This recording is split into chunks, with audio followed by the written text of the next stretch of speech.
Bienvenidos al podcast de Tráfico Visual. Yo soy Ileana Ramírez. Con la curaduría de María Virginia Jagua, la exposición El Dorado de la Utopía al Mito Contemporáneo en el Museo El Amparo en la ciudad de Puebla, México, revive este símbolo de riqueza y utopía. Trascendiendo las expediciones coloniales, el mito se revela como un espejismo colectivo que oscila entre la luz y la sombra de la humanidad. Hablamos con María Virginia Jagua acerca de esta exposición en su tercera iteración.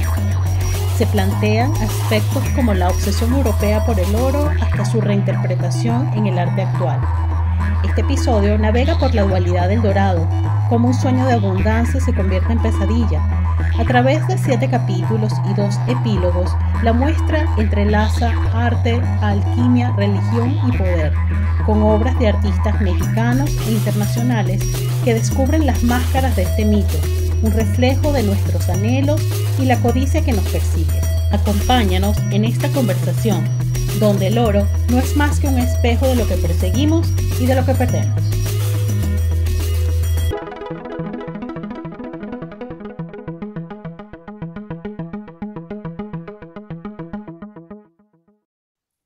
Hola, bienvenidos, bienvenidas al podcast de Tráfico Visual. Hoy tenemos una invitada muy especial y, bueno, muy esperada de mi parte también en todos estos años de trabajo desde Tráfico Visual, para conocer, para conversar con ella directamente. Y se trata de María Virginia Jagua. Bienvenida, María Virginia, ¿cómo estás? Muy bien, Liliana, súper contenta de estar aquí contigo conversando. Sí, bueno, es un momento muy interesante porque podríamos hablar de muchas cosas y vamos a hablar de muchos temas contigo. Pero bueno, para aquellos que todavía no la conocen, María Virginia, creo que ahorita resides en España, ¿cierto? Sí, resido en Madrid ahora. Te cuento, yo nací en Madrid Ah, entonces, y más bien, retrocedemos. pero soy venezolana y viví toda mi infancia y toda mi adolescencia hasta los 21 años en Venezuela. De los 21 años me fui a México. En México viví 17 años. Años muy importantes para mí, sobre todo como a nivel profesional y a nivel como de conformación de ya de mi ser adulto, ¿no? Y luego vine a Madrid y llevo ya unos cuantos años viviendo en Madrid, pero vinculada siempre muchísimo con México, porque creo que tengo un vínculo muy fuerte. Y ahora que he recuperado el vínculo con Venezuela, porque con el exilio, las diásporas y todo eso, como que Venezuela nunca me abandona, algo así. Se van Este, reconectando los afectos y me imagino que todo, conociendo sí, personas claro. Bueno, nuevas y armando otra vez ese árbol genealógico sobre todo, bueno, eso, de afectos, de amigos, que te conectan nuevamente con Venezuela. muchísimo. O sea, nunca perdí el contacto con Venezuela afectivo. Mis padres viven ahí y no tengo una relación afectiva muy fuerte, pero sí es cierto que la parte profesional no tanto. Y eso se ha como reactivado últimamente. Es como que se reactivó a partir de las diásporas, a partir de los exilios, a partir de, digamos, de las problemáticas que también nos van atravesando y nos vamos dando cuenta de que estamos todos enlazados atravesando los mismos desafíos, si lo dijera de alguna manera, ¿no? Tienes toda la razón y bueno, para bien o para mal, pero vamos a pensar que para bien, seguramente esos lazos y esos nuevos nexos se van a consolidar y van a surgir también nuevas iniciativas y nuevos proyectos para afianzar y para también, como enriquecer esa mirada, ¿no? De los tiempos que estamos viviendo. Bueno, María Virginia es escritora, editora y curadora. Ha desarrollado numerosos proyectos ligados al arte, la literatura, la filosofía y la formación. Durante más de 10 años fue editora de la revista de literatura del Mundo y Exilio Líneas de Fuga de la Casa Refugio em, Xitlatepelt. Bueno, tú Es me corriges después difícil. la pronunciación porque Es parte de la letra. Citlaltépetl, Ah, es, ok.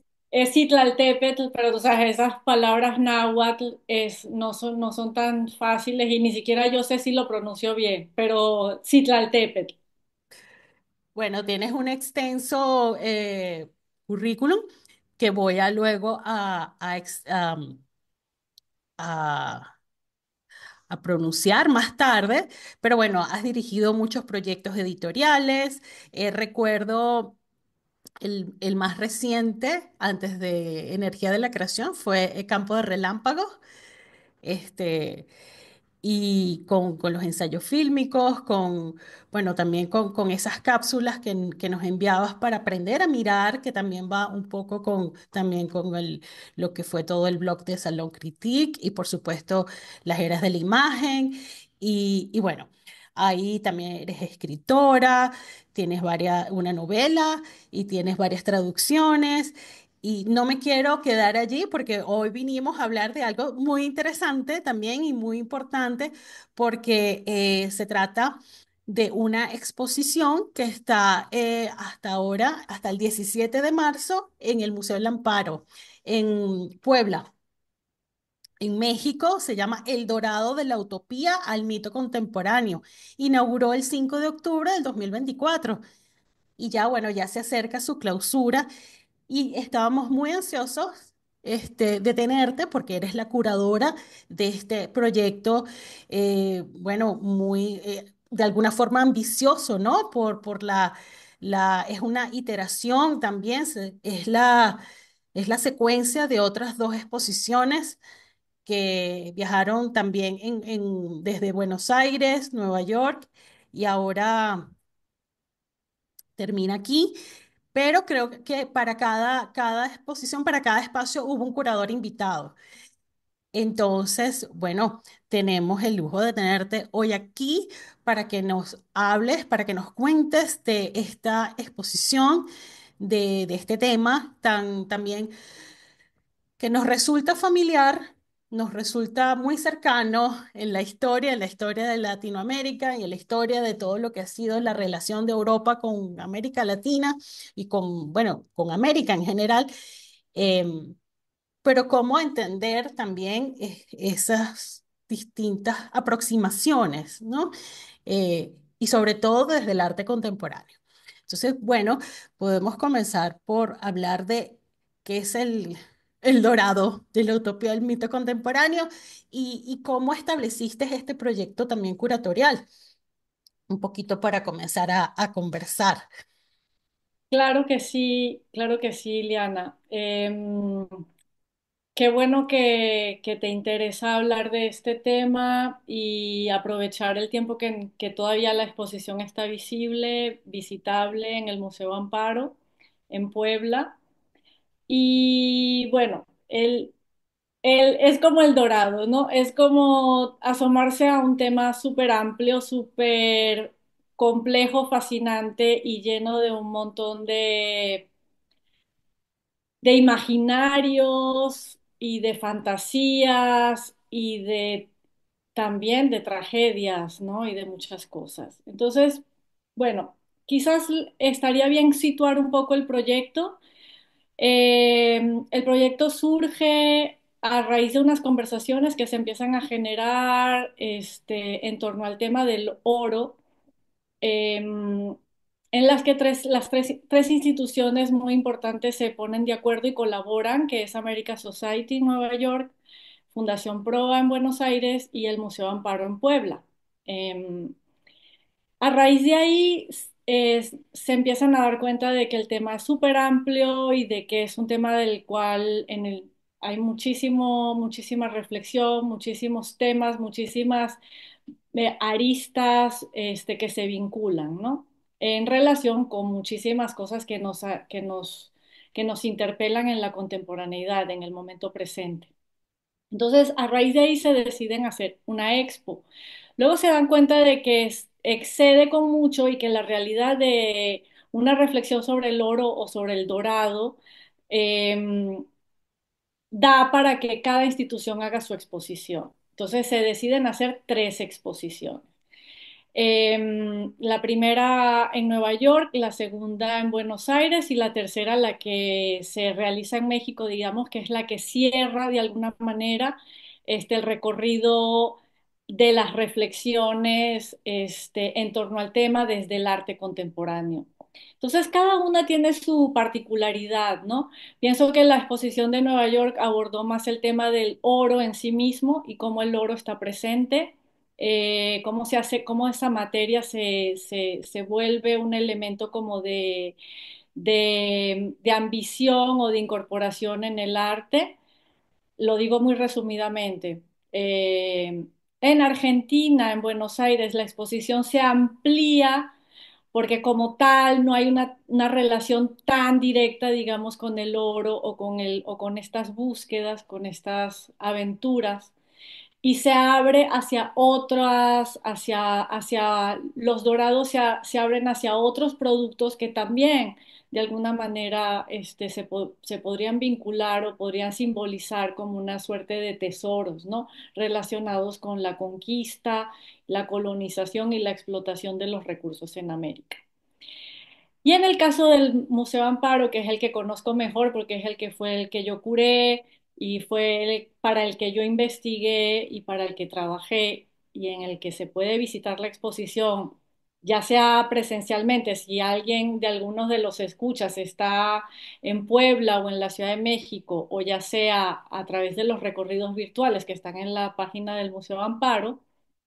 eh, la pregunta que nos hicimos al comenzar a pensar eh, sobre este tema es, mm, ¿qué sería para nosotros el dorado hoy? Em, ¿Tiene sentido pensar el dorado hoy en día, después de tantos siglos? Siendo un mito que surgió en el siglo XVI. Luego nos daremos cuenta, cuando me puse a investigar, cuando nos pusimos a leer, nos dimos cuenta de que es mucho más antiguo, que de alguna manera se inscribió, es un mito que se inscribió está muy ligado, inscrito a la conquista de América, pero que es un mito que ha atravesado la historia de la humanidad desde mucho antes. ¿Ok? Entonces, pero sí había el componente americano, y este componente americano de alguna manera es el que lo coloca de alguna forma en nuestra contemporaneidad, porque cuando se descubre América, cuando se conquista América, suceden una serie de cosas, de coincidencias. Bueno, yo creo que no existen las coincidencias, sino que existen las sincronías, ¿no? Muchos eventos a nivel planetario se sincronizan, se desarrolla la imprenta, gracias a la imprenta las utopías se divulgan, el imaginario utópico se empieza a transmitir, Colón llega a las tierras americanas, y empiezan todas estas fantasías, estos imaginarios acerca de las posibilidades de encontrar estos tesoros o estos dorados o estos paraísos. Además, también coincide con un auge o con el trabajo de los alquimistas y de esta posibilidad de transformar eh, metales como el plomo en un metal noble como el oro. ¿Y qué pasa cuando los europeos llegan a América con estas ideas de ambición y con estas ideas de riqueza? Pues se encuentran con unos territorios fantásticos, inimaginables para ellos, y que desarrolla todo tipo de fantasías. Y muy rápido se desarrolla este imaginario del dorado. El dorado, y empiezan a buscar el dorado, y el dorado para unos es un príncipe, un cacique, para otros es una ciudad toda hecha de oro, para otros es un territorio, para otros es un tesoro. O sea, empieza esta locura, ¿no? Esta locura que de alguna manera desencadena esta ambición y desencadena todas estas este, de alguna manera esta parte oscura del hombre en su volcarse a conseguir una riqueza, unos bienes a cualquier precio, incluso al precio de la vida, ¿no? O sea, entonces, si esta idea de alguna manera se inscribió en el descubrimiento y en la conquista de América, hoy en día los humanos seguimos buscando nuestros dorados y los dorados adquieren distintas formas, distintas imágenes. Hay dorados para quienes cruzan las fronteras, que atraviesan el río Bravo, hay dorados para quienes embarcan y atraviesan el Mediterráneo, pero también hay dorados eh, para los viajeros digitales, ¿no? Los profesionales digitales que se mueven por Airbnb o van buscando sus paraísos, sus ciudades cómodas para desde donde trabajar. Entonces, la idea de dorado es algo mucho más amplio, es algo mucho más complejo, es inherente al humano. Yo me di cuenta también, o me di cuenta en la medida en que fui haciendo esta investigación, de que todos tenemos una idea, un ideal que perseguimos y la cuestión es cómo lidiamos con ello, ¿no?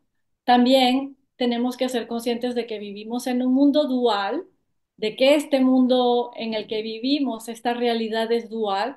Entonces, el oro en sí mismo es un elemento neutro, es un metal y somos nosotros el que le adjudicamos de alguna manera una cualidad positiva o negativa, una cualidad de bien o mal.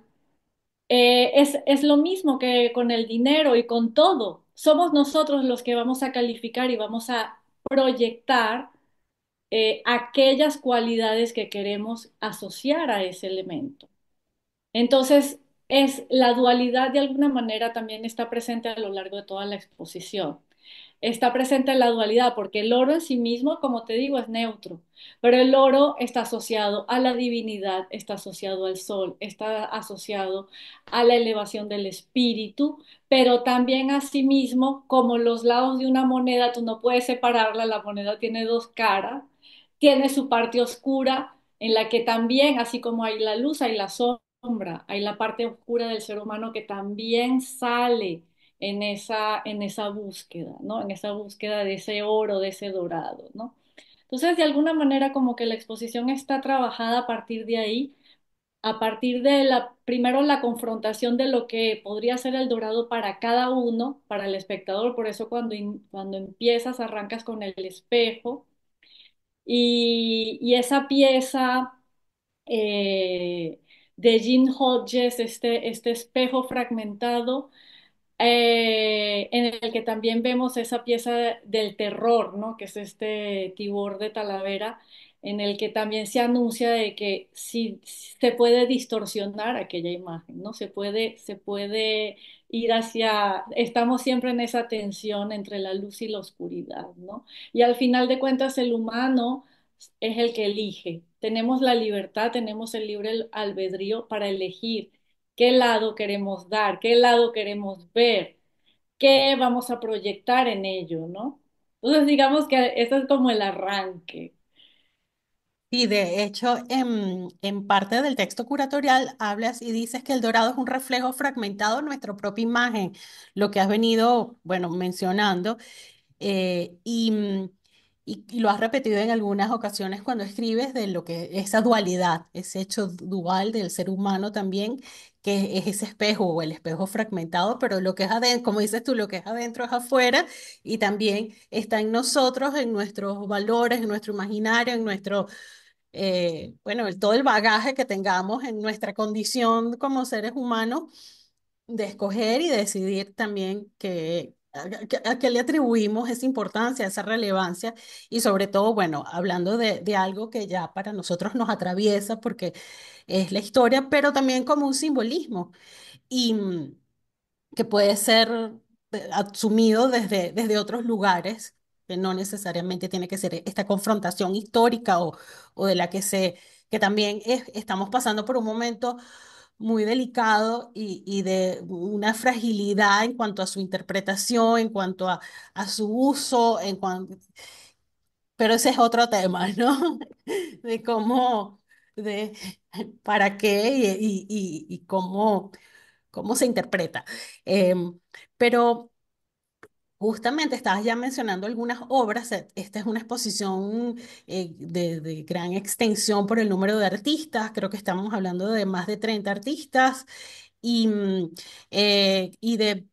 algo que me llamó la atención es que no son solamente artistas de Latinoamérica, también invitaste artistas de otras latitudes, de España, de Europa, y me gustaría un poco que nos conversaras, que nos contaras cómo se traduce esa idea, ¿no? De lo que estabas hablando al comienzo en la selección de las obras y luego también de esa museografía, porque la exposición la divides en varios, vamos a decir, varios ejes, varios capítulos, inclusive hay unos epílogos, hay como una narrativa que tú armas.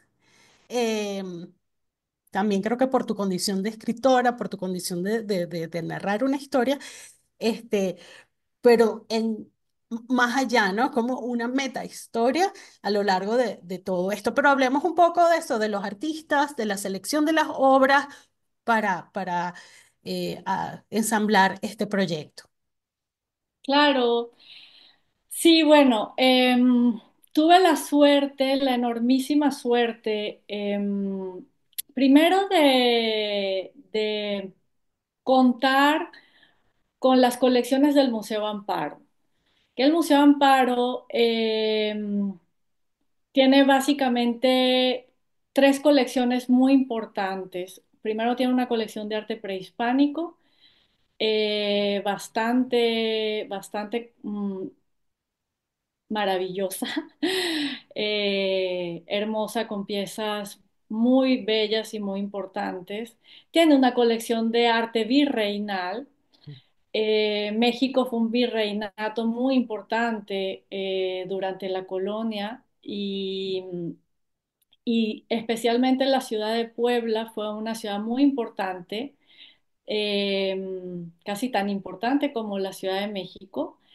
Y México jugó un papel muy importante de vínculo entre Europa y Asia. Y gracias a eso también México, a partir de la NAO de China, que es este recorrido comercial que unía Europa con Asia, México era el eje. Entonces esto hizo también que artesanalmente y comercialmente México fuera muy importante durante la colonia. Entonces hay una colección de arte virreinal importante en el museo y hay una colección de arte contemporáneo también muy importante. Conté con esas colecciones. Conté también con colecciones como la colección de la Fundación Jumex, la colección Jumex, la colección Coppel y la colección del Museo Universitario de Arte Contemporáneo, el Museo de la UNAM, de la Universidad Nacional, que también es mi casa de estudio. O sea, entonces, y son colecciones muy importantes, son colecciones que tienen artistas muy importantes mexicanos, latinoamericanos, pero también del mundo. Entonces, una de las cosas que descubrí revisando estas colecciones y armando la estructura curatorial de la exposición, descubrí que, bueno, que había presencia de oro o de dorado o de cosas relacionadas o de temas que podrían estar relacionados en piezas que podían ser de artistas mexicanos o de artistas norteamericanos o polacos o de otras o alemanes, no importa. Entonces, no era tanto la nacionalidad, sino descubrir que estos temas atraviesan a todo el planeta, a todo el globo, y con eso armar una estructura. Como dices, yo tengo, tengo una manera de pensar más literario, más filosófica o una mezcla de las dos cosas, y entonces a partir de ahí armé la estructura narrativa de la exposición. Eh, si lo resumiera, diría que, si lo resumiera, diría que para armarlo, uní varias, digamos, disciplinas o ámbitos ligados a lo humano. La base es la ontológica, la construcción del ser, la construcción del yo, la construcción del individuo, sus preguntas existenciales. Y después a partir de ahí trazar nodos conceptuales con la producción del arte, la expresión artística, la economía, la religión, la política, el ejercicio del poder, la búsqueda de la espiritualidad, la aventura, los viajes, los descubrimientos y, por supuesto, la relación con la destrucción, la violencia, la muerte. Todo esto está presente. Y desde el punto de vista del arte contemporáneo, en relación a todos estos temas. Por eso digo que hay varios ejes. Por un lado está la relación con la dualidad, que es algo que es una condición inherente a nuestra realidad. Nuestra realidad es dual. Eh, y luego a partir de ahí a elaborar esa narrativa en la que el dorado, los dorados, el oro y las materias están presentes en estas búsquedas que también son artísticas, que también son de expresión, que también son del espíritu. Porque evidentemente que cuando, por ejemplo, en la sala, en donde hablo de los vislumbres del oro, que es la relación del oro, de la materia oro y de lo dorado con el arte, hay también en el arte una voluntad, una vocación de buscar la elevación del espíritu, la elevación del ser. ¿No? Luego hay, cuando pasas a la parte de la religión y del poder, entonces ves cómo ese elemento de oro se convierte en algo de uso del poder, de demostración de poderío, ¿verdad? Pero en los alquimistas no, en los alquimistas y en los indios, para los indios hay una relación entre las culturas originarias indígenas y los alquimistas. Para ellos el oro no solamente tenía una realidad material, sino una realidad espiritual. Y ahí hay una relación muy bonita, muy interesante, que luego se distorsiona con la química. Cuando la alquimia desaparece y da paso al pensamiento racional y pasa a la química y los saberes se separan, entonces la química se usa para hacer las drogas, para acceder a los paraísos o para crear otros paraísos, otros dorados distorsionados, por ejemplo, con la producción y la distribución de las drogas. Y eso también está de alguna manera sugerido, apuntado ahí. Entonces, todos estos temas están presentes a través de muchísimos artistas. Te podría hablar de muchos. Me gustaría contarte también que cuando yo estaba haciendo las lecturas y la investigación para este proyecto, obviamente, por ser venezolana, tú lo sabes muy bien, nosotras somos venezolanas, sabemos que cómo está relacionado ese mito del Dorado con Venezuela, con el Orinoco, con todas esas expediciones y esos expediciones que se hicieron a lo largo del siglo XVI, y que después en el XVII, en el XVIII y hasta llegaron incluso hasta el siglo XX. Yo leí de repente una antropóloga brasileña y ella hablaba de que ella había descubierto unos mitos, tanto en las culturas yecuanas como en las culturas Yanomami, de una reinvención de los mitos del Dorado que eran recientes, que eran modernos, que eran del siglo XX. Y obviamente ella había centrado su investigación más que nada en algunas tribus Yanomamis de la zona de Brasil. Pero a mí me pareció esto muy interesante y quise saber más. porque por eso, porque me parecía interesante que una de las zonas más afectadas por la búsqueda de los dorados y del oro y de la extracción, no solo de oro, sino de otros minerales, incluso de diamantes y otras piedras preciosas y semipreciosas, fueran los territorios que están entre Venezuela y Brasil, justamente en donde los expedicionistas buscaron los dorados y no los encontraron y acabaron terriblemente muertos o asesinados o de manera violenta o por epidemias o por X, ¿no? Entonces,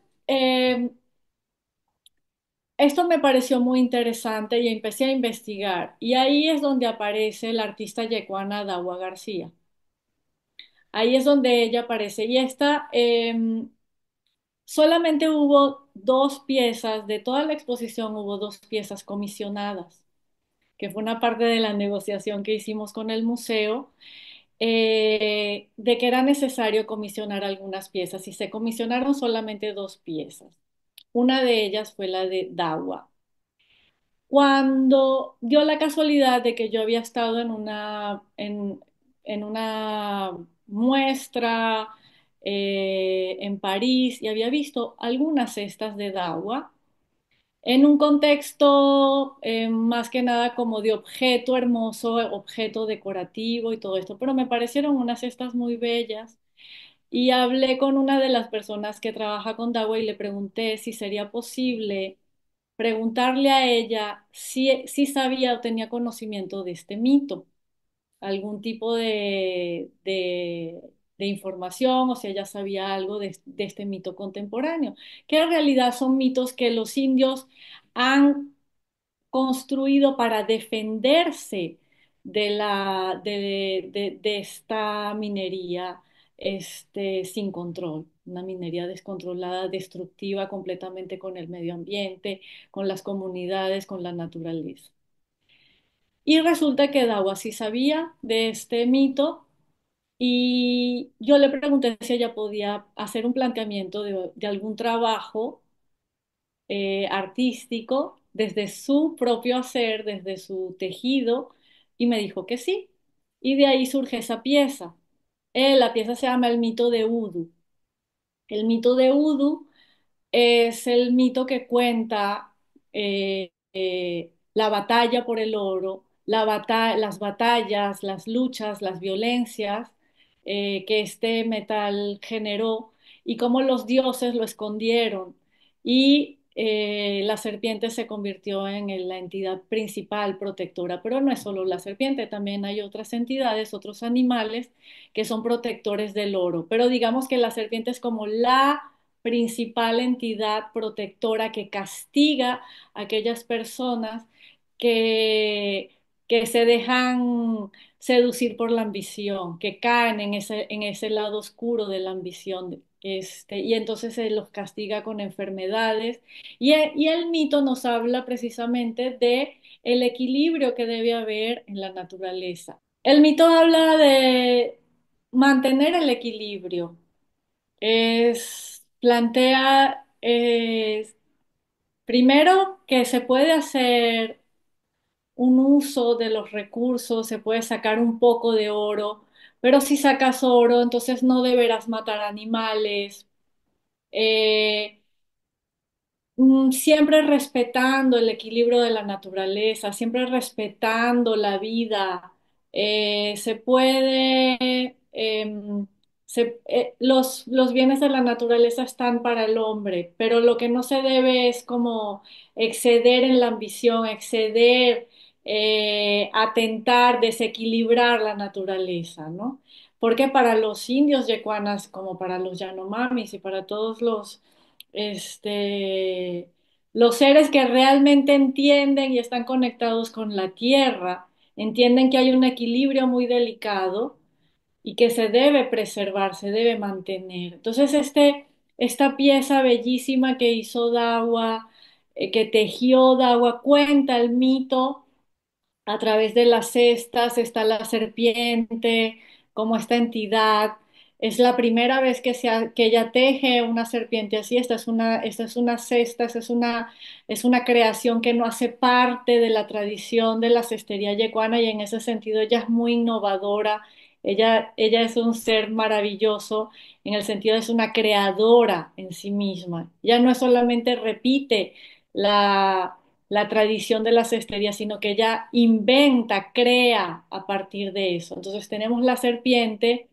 Luego tenemos todos los animales que son como entidades protectoras, además de la serpiente, que son el cangrejo, el pez, el ave, el babo, que es como el caimancito. Entonces, todos estos animales. Luego está la comunidad, que para ellos es muy importante, y arriba de todo está la tierra, la cesta que representa la tierra.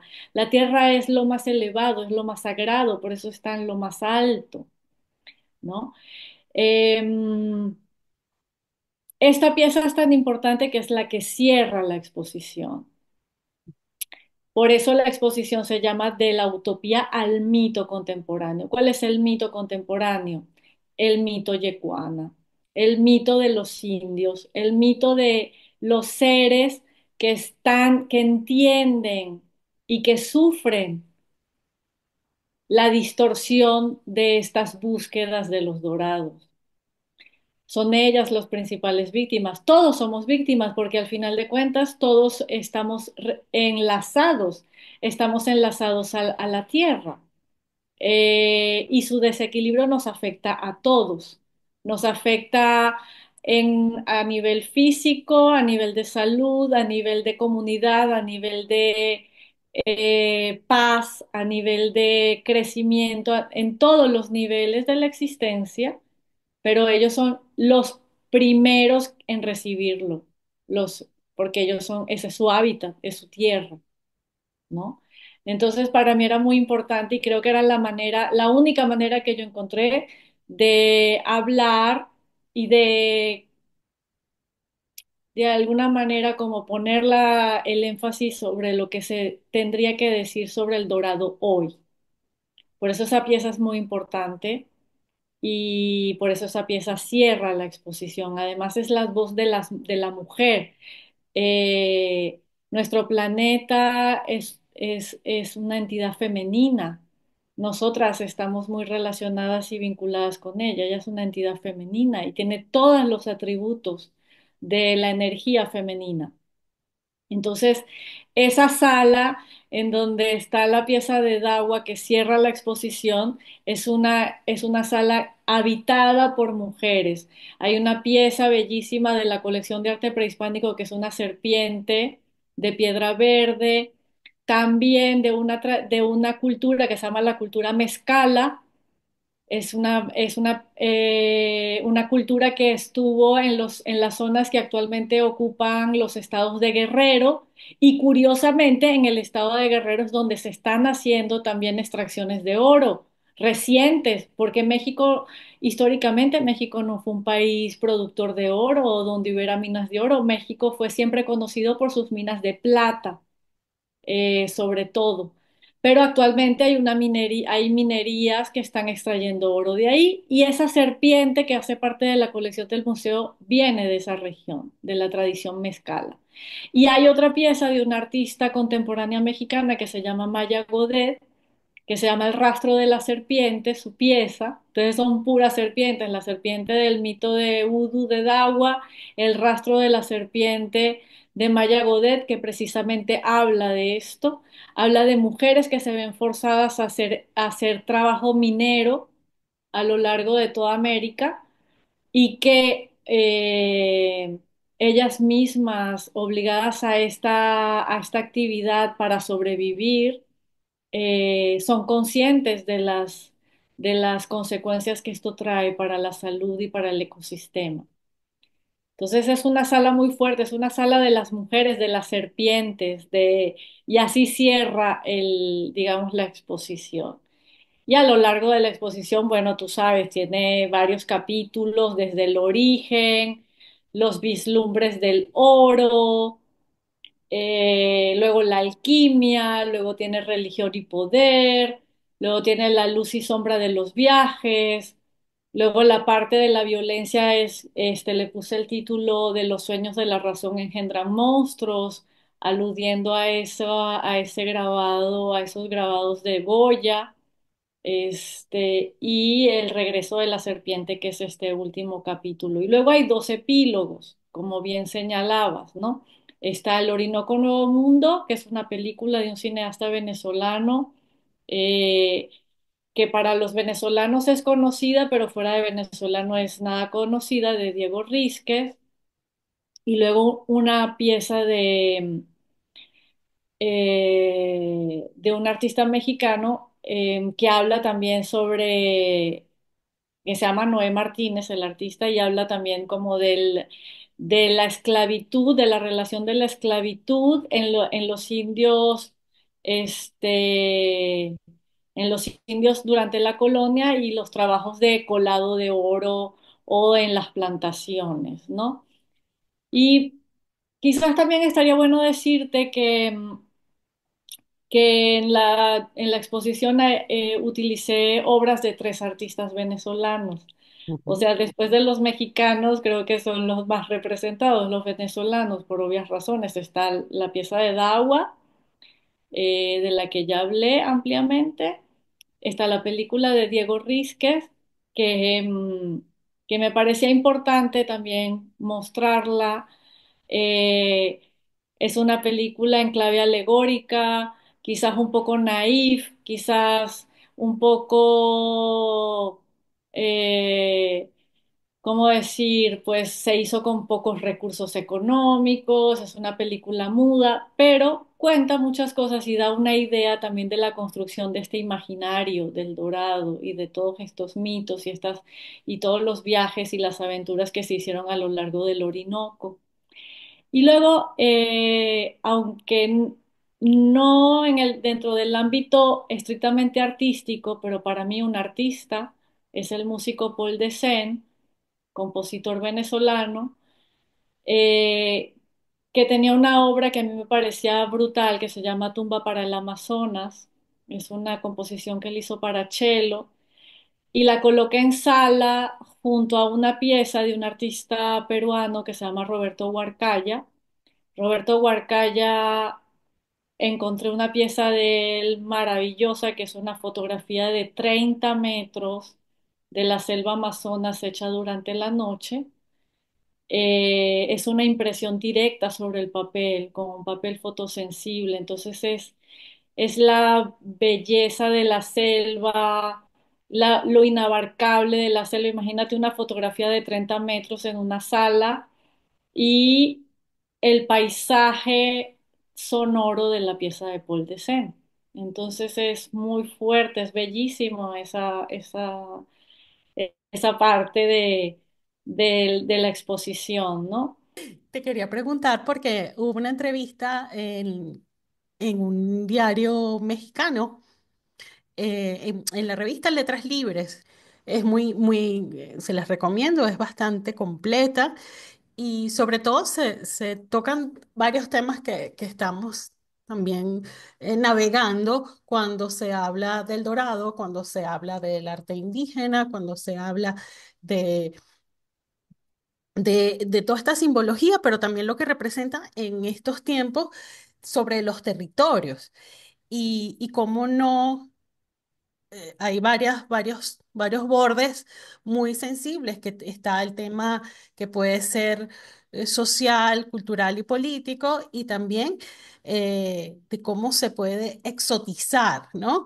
Cuando es algo que aparentemente es muy opuesto a la vida cotidiana que tenemos en las grandes ciudades, pero que es una realidad que está allí y que, bueno, los que pertenecemos los que somos americanos, que pertenecemos a este continente, nos llega muy de cerca, pero también cómo desmontar esa historia, ¿no? Sin que llegue a ser una bandera de propaganda, sino, bueno, cómo narrar esta historia o cómo contar, acercarte a esta historia y sobre todo, en tu caso, creo que es también relevante, lo planteas también porque para ti creo que es importante el tema de construir un pensamiento crítico a través del saber y como hablas tú de lo mismo, lo has dicho, de elevar el espíritu, ¿no? Entonces, asociarlo a otros conceptos, a otras situaciones de nuestra existencia. Entonces, ¿cómo, cuando se te presenta este reto, cómo lo asumiste para no jugar esa partida que es como, iba a decir, como tricky, como a veces es como fácil llegar allí o también representa no sé, hay como una reticencia, pero es una zona muy difusa de no caer o en lo súper exótico, eh, o también en los temas que no, bueno, que son también como bandera de, de, ar- de controversia. Lo puedes mantener en un ámbito, puede ser literario, puede ser hasta filosófico, y creo que ha sido una manera también muy, o sea, nos pone a pensar y a reflexionar, porque lo decías en el principio, cuando lo llevas a nuestro propio ser, a nuestra condición más individual, lo podemos llevar a un terreno de algo de nuestro propio crecimiento, ¿no? Como seres humanos.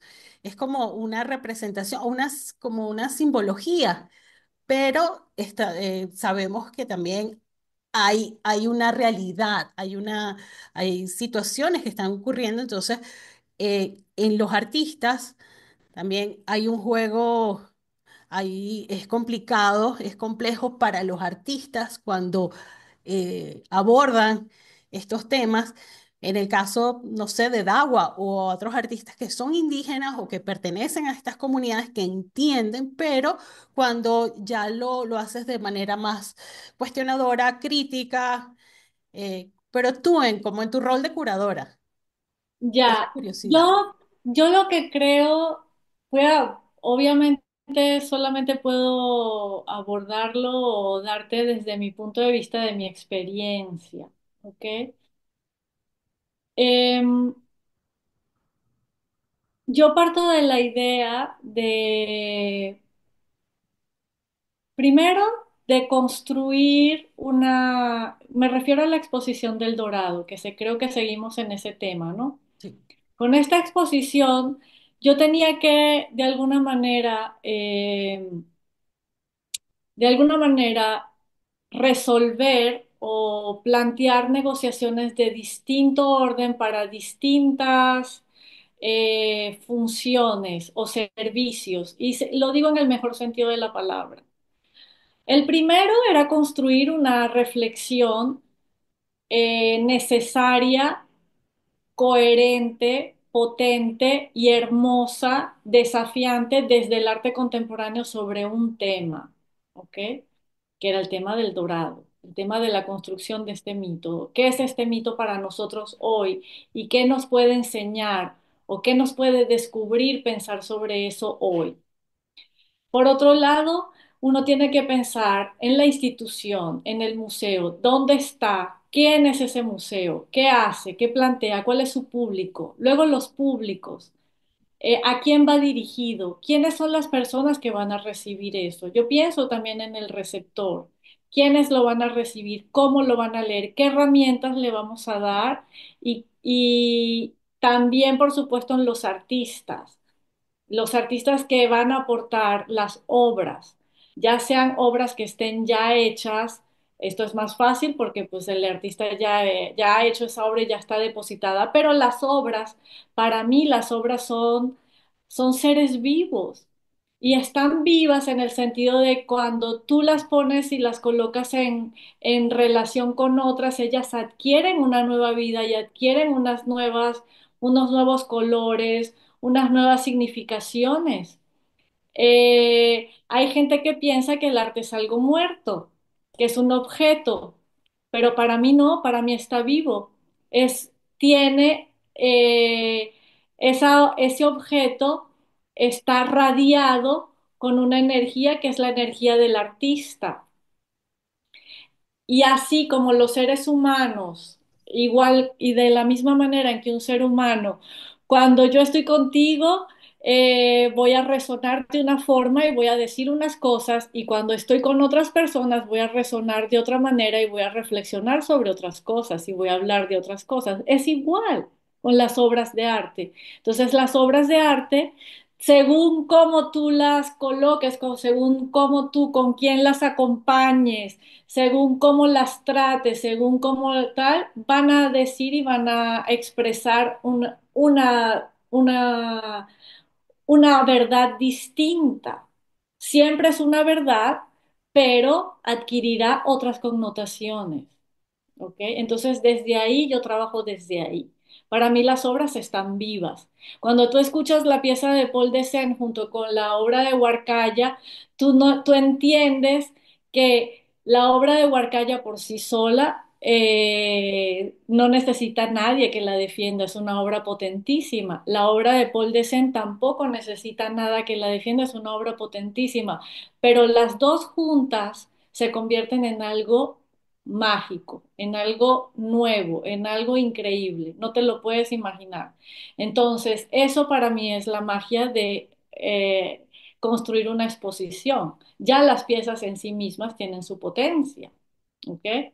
Entonces, en ese sentido, yo trabajo desde ahí y también trabajo mucho desde el amor. Y quiero decir esto, que sé que es un concepto y un concepto que no está asociado, digamos, a la práctica intelectual, curatorial, crítica, teórica, pero es un concepto que yo rescato y es un concepto para mí hoy en día muy importante. No puedo trabajar con seres humanos y con obras de arte si no es desde el amor.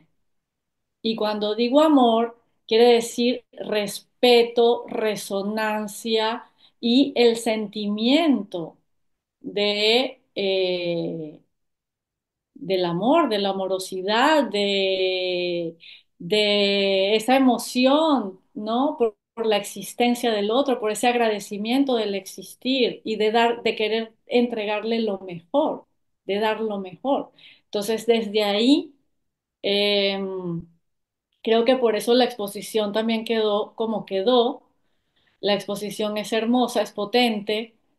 Creo que también por eso los artistas se sentían muy bien, se sintieron felices, reconocidos, sintieron que sus obras adquirían otra dimensión y creo que es la reunión de todos estos factores y de todas estas condiciones, además del museo, que también puso muchísimo, o sea, un museo en el que da gusto trabajar, todas las personas, el equipo, la disposición, la profesionalidad, la entrega, siempre buscar solucionar los problemas. O sea, entonces todas estas condiciones hacen que se arme un proyecto de estas características, ¿no? Tan favorables y tan logradas, ¿no? Luego ya la maravilla de una exposición, cada quien ve lo que quiere ver, cada quien lee, hace su lectura, cada quien se apropia, cada quien tiene su sala favorita, sus piezas favoritas,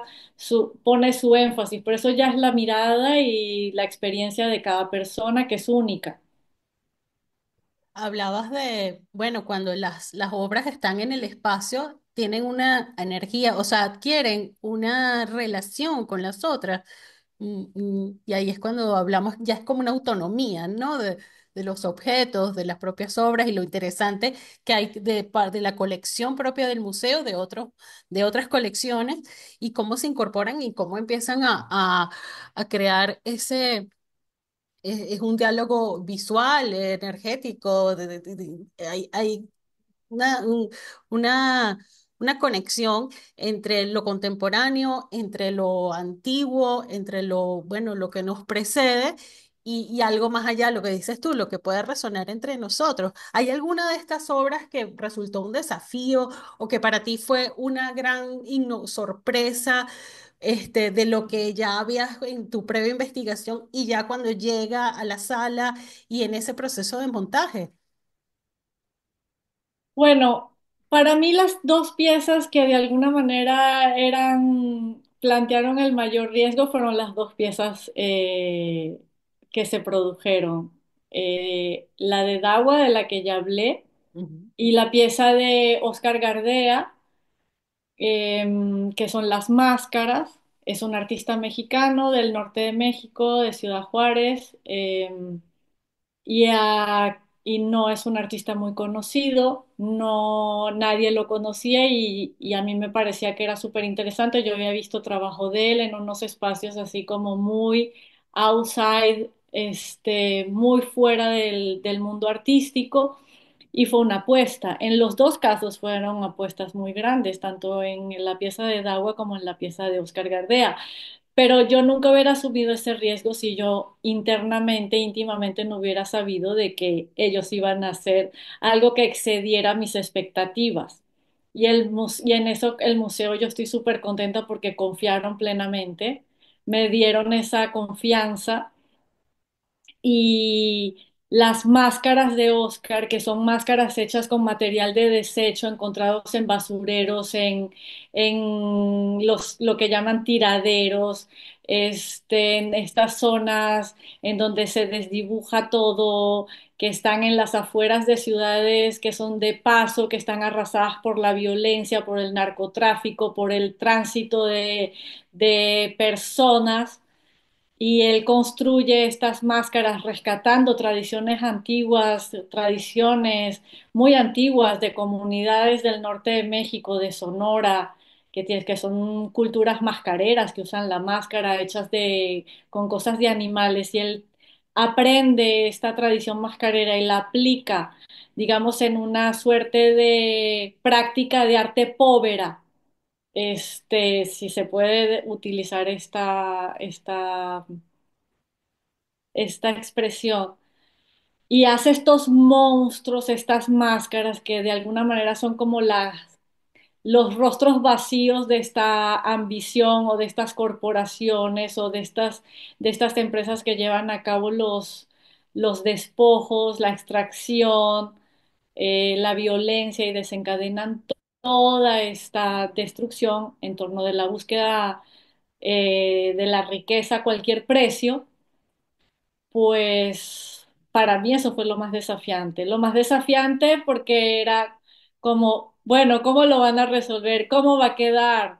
Y bueno, en los dos casos superaron mi expectativa y fue como mi mayor emoción ver ese trabajo, ¿no? Además de dos artistas que están produciendo en el presente, trabajando para eso, ¿no? O sea, como y luego de todas las piezas supusieron retos, ¿no? La pieza de Huarcaya supuso un reto enorme por la complejidad, por lo grande de la pieza, por las condiciones que necesitaba.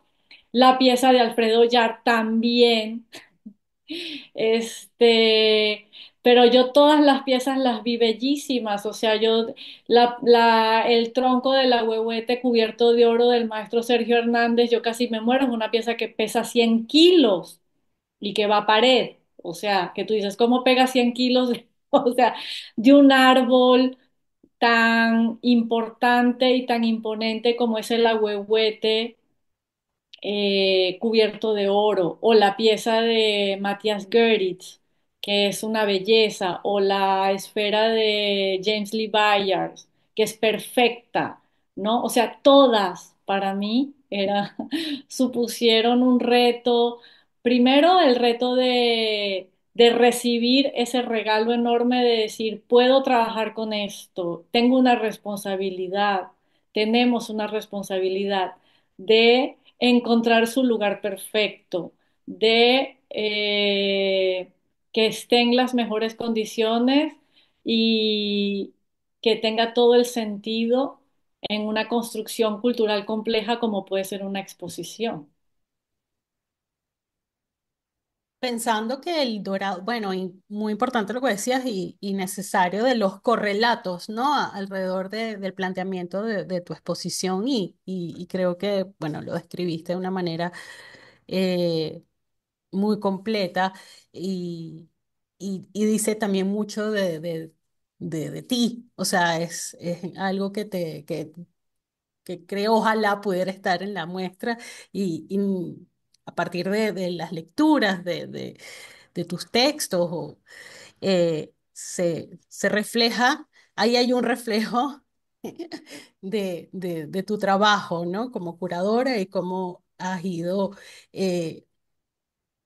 concatenando las obras y ese hilo conductor para que de alguna forma podamos entrever lo que es el mito del Dorado desde tu percepción, desde tu punto de vista. Pero es un mito que parte de Europa, ¿no? La idea de América, lo que se podía encontrar. Al incorporar estos artistas europeos, ¿cómo viste tú que ellos lo planteaban? ¿Desde una manera autocrítica, desde una distancia, un cuestionamiento? ¿Cómo lo percibiste? ¿Ya sabías cuál era o sea, desde el momento de seleccionar las obras, el hecho de incorporar artistas desde Europa? ¿Qué significó? ¿Qué diferencia le podría dar a una exposición que es hecha netamente con artistas latinoamericanos? Bueno, muchísimo. Para mí era muy importante. Yo creo que eso es una de las diferencias, de las distinciones que hay con respecto a las otras exposiciones que se hicieron sobre el Dorado, que no hubo artistas europeos y mucho menos españoles, ¿no? Yo incorporé a dos españoles, a Eugenio Merino y a Pilar Millán. Eugenio Merino hizo una pieza maravillosa. No la hizo expresamente para la exposición, pero venía excelente. La hizo en colaboración con otro artista francés que vive en México que se llama Pierre Valls y es la pieza Terror, que además es una pieza emblemática porque está hecha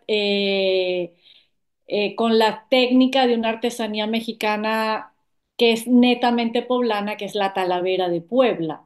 Entonces es este Tibor de Talavera de Puebla que dice terror y que está trabajando o está hablando de los movimientos de las comunidades en México frente a los despojos. Sale de una pancarta de una comunidad que está quejándose de los despojos de las mineras, de las que se apropian el agua, de los recursos, de todas estas cosas, ¿no? Y es un español. Y la otra pieza de Pilar Millán es el neón que dice, que tiene la frase de los alquimistas de nuestro oro no es el oro del vulgo, no es el oro común, no es el oro del pueblo, ¿no? No es el oro que busca todo el mundo, ¿no? Eh, Ambas piezas para mí eran significativas y tenían todo el sentido en esta exposición. Y también habla y dice de que los cuestionamientos o las reflexiones, no importa de dónde vengan, los artistas no tienen nacionalidad, los artistas son artistas. ¿Acaso podemos diferenciar?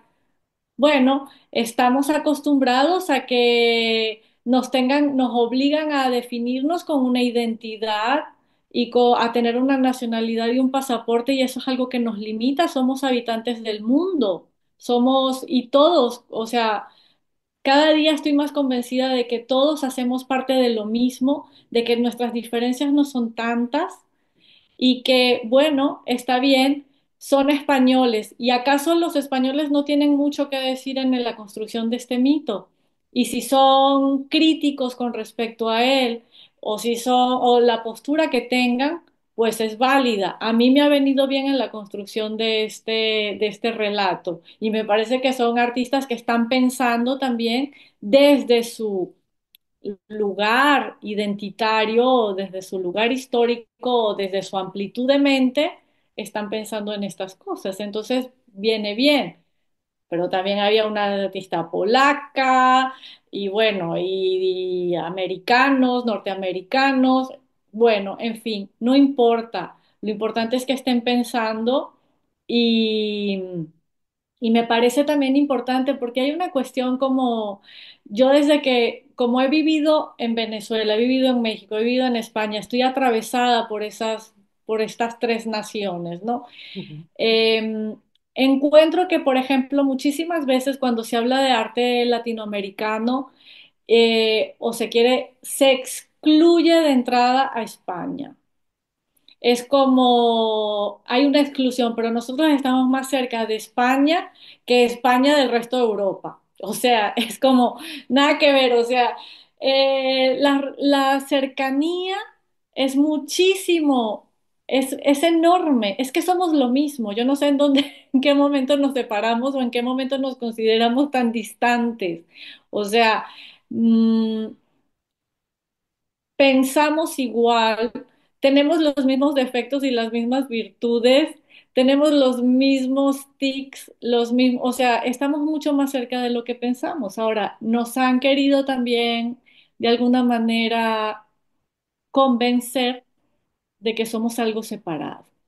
Y eso es lo que pasa con la humanidad y también por eso hay tanto conflicto y tanta guerra y tanta cosa. O sea, ¿cómo es posible? O sea, ya voy a sacar otro tema, ¿no? O sea, tenemos una guerra entre Ucrania y Rusia y son lo mismo y hay muchísimos rusos viviendo en Ucrania y es como que ¿por qué nos estamos bombardeando y por qué nos estamos peleando? O sea, no tenemos más cosas en común que otra cosa. Entonces, esas separaciones siempre tienen un interés, siempre están sembradas con una intencionalidad y no siempre es buena, porque la división, la separación, ah, siempre lleva de alguna manera a justificar la agresión o a justificar la negación del otro.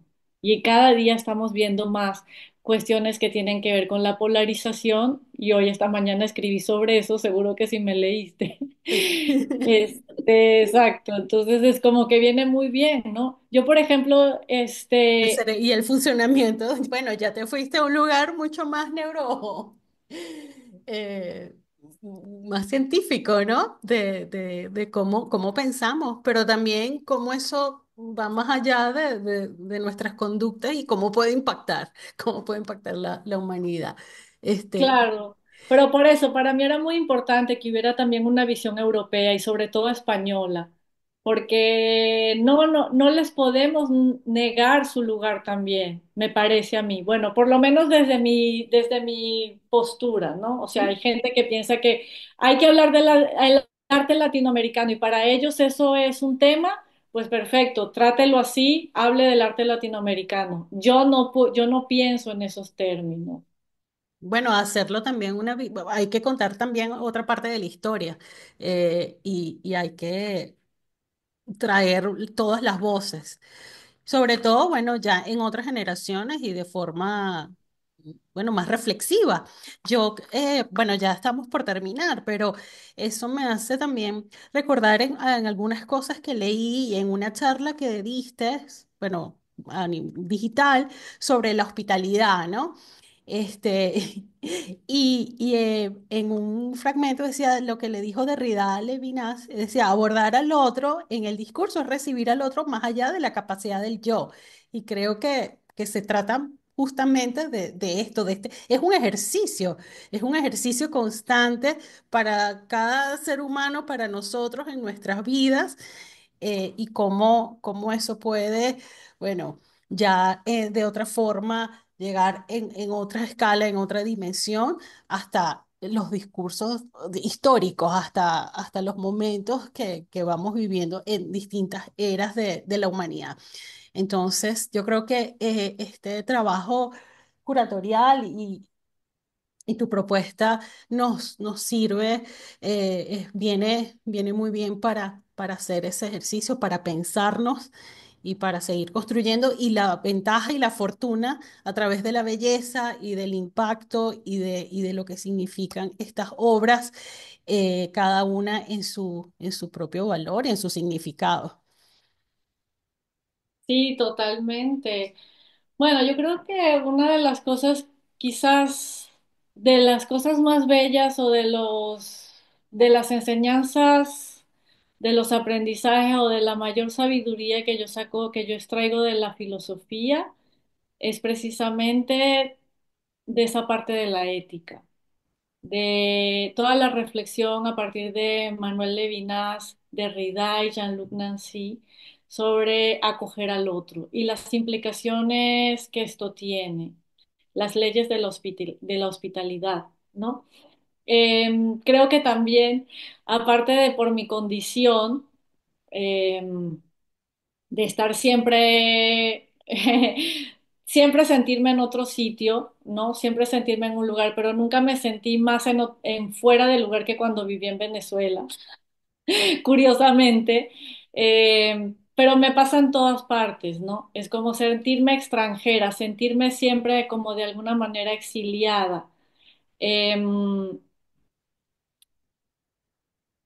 Esta cuestión, esta condición de estar siempre como en una condición de huésped y al mismo tiempo sentirte anfitrión siempre de lo otro, ¿no? Siempre en esta negociación, en esta tensión en la que de alguna manera la única forma de resolverla es a través de la apertura del corazón, a partir de la empatía, entender que el otro es más, eres tú mismo, ¿no? Hay una expresión en maya que me encanta que dice yo soy tú y tú eres yo, ¿no? Ese es un saber, digamos, ancestral, ¿no? Los mayas, cuando llegaron los españoles, los europeos, los conquistadores llegaron a los territorios mexicanos, los mayas ya no estaban. Eh, Hay muchísimas teorías de que dicen de lo que pudo pasar con ellos, que si se extinguieron, que si se las peleas, que si, bueno, no sé. No quiero aventurar ninguna cuestión, ¿no? O sea, la relación era la siguiente, que estábamos en temas el tema de la hospitalidad dentro del pensamiento occidental, dentro de una tradición filosófica muy potente, pero que realmente no es un pensamiento nuevo, o sea, es un pensamiento muy antiguo y está en culturas tan ancestrales como la maya y en otras culturas también. Hay culturas en las que no se concibe el yo no existe. Entonces, nosotros estamos muy acostumbrados a la construcción del yo y a la construcción egoica y nos parece como que, uy, mira qué descubrimiento, el pensamiento acerca del otro. Pero hay culturas en las que eso no existe porque todo es otro, todos somos uno, todos somos otros. El ser es todo lo que existe. Entonces, en ese sentido, pues es curioso, ¿no? Porque nosotros estamos atravesando, digamos, desafíos muy importantes a nivel humano, al nivel planetario. Y a mí lo que me parece curioso, lo que me parece increíble es que todavía no entendamos el respeto al otro o no entendamos la necesidad de integrar eh, principios éticos de hospitalidad y de comprensión y de identificación con los demás, con todo lo demás, aun lo que sea diferente y estemos todavía enfrascados en esos conflictos y en esas violencias, porque de alguna manera también hay intereses que nos llevan hasta allí, hay intereses que nos llevan a la separación entre hombres y mujeres, entre enfermos y sanos, entre de tal bandera o de tal otra, o sea, de minorías contra mayorías, o sea, un montón de cuestiones, ¿no? Y esto sí me parece importante, ¿no? Me parece importante mucho más allá del arte, mucho más allá. El arte hace parte de esto y es más bien hacernos conscientes, pero los seres humanos estamos atravesando un momento bastante particular, ¿no? Y creo que la exposición del Dorado también de alguna manera eh, habla de ello, habla de ello en el sentido de cómo es posible que todavía no nos estemos dando cuenta de la trampa de estos dorados, ¿no? De la ilusión de esto y de que esta ilusión tenga el poder de hacernos felices o de hacernos buenos o de hacernos malos o de sacar lo peor de nosotros, ¿no? Como humanidad me refiero, ¿no? O sea, me refiero como humanidad, evidentemente. Entonces aquí es donde se vuelve interesante y donde se vuelve importante hablar de estas cuestiones. Y creo que exposiciones como estas o propuestas expos- curatoriales son propicias para abrir esos debates y para seguir conversando desde muchos lugares, em, que, y es algo que seguiremos también porque todos tenemos nuestro dorado, nuestro, como dices tú. eh, Quisiera preguntarte para ti, ¿cuáles son en estos momentos ya a nivel más personal, ya para terminar? Y bueno, por supuesto, invitarles a ver esta exposición si tienen la oportunidad de estar en México, en la ciudad de Puebla, El Dorado, de la utopía al mito contemporáneo. La página está muy completa, creo que hay bastante información, imágenes y también, como dice María Virginia, los videos que pueden complementar todo lo que, toda la eh, to- el material acerca de la muestra, de la exposición. Pero te quería preguntar a ti, en estos momentos, ya cerrado este proyecto, ¿qué estás haciendo brevemente para que te sigamos la pista, para que continuemos este diálogo y esta comunicación? Los invito también a suscribirse a su boletín Energía de la Creación, pero bueno, brevemente, porfa, cuéntanos este, cuáles son esas líneas que estás trazando ahora. Claro, bueno, para el boletín de la energía de la creación es muy fácil si me buscan en Instagram, María Virginia Jaua. Jaua es Jaua, es muy fácil. Ahí está el enlace para suscribirse y son reflexiones que mando cada día sobre los temas relacionados. Son temas que me interpelan en este momento de mi vida. Quizás antes fui como más volcada en la teoría crítica y en la crítica y en el desarrollo de un pensamiento de alguna manera más abstracto, más conceptual. Y ahora he tenido una deriva que va más en relación a la relación del ser con la creación. El crear es algo mucho más amplio, que incluye el arte, pero que lo excede ampliamente. Y cómo está relacionado es la actividad de crear con el propio ser, con el propio individuo, con la propia persona, cómo todo está íntimamente relacionado. Entonces yo creo que de alguna manera esta es como una etapa de mi vida en la que abordo las cosas de una manera más, no me gusta la palabra holística, pero me gusta la palabra integrada, de mucha más apertura y de mayor integración. Eso por un lado. Y por otro lado, tengo una exposición que en México también se llama Una voz, una imagen. Es una exposición bastante curiosa que no es la primera vez que presento, pero que plantea el arte como el ejercicio del mirar, el ejercicio de la reflexión. Entonces, invité a varios artistas, a una serie de artistas, a que eligieran una imagen del mundo, una imagen que ya existiera, que no fuera una imagen producida por ellos, y que hicieran la lectura de esa imagen. Y entonces la exposición es muy bella porque no hay objeto, es una exposición sin objeto, es una exposición en donde la obra es el pensamiento del artista, el pensamiento en su propia voz.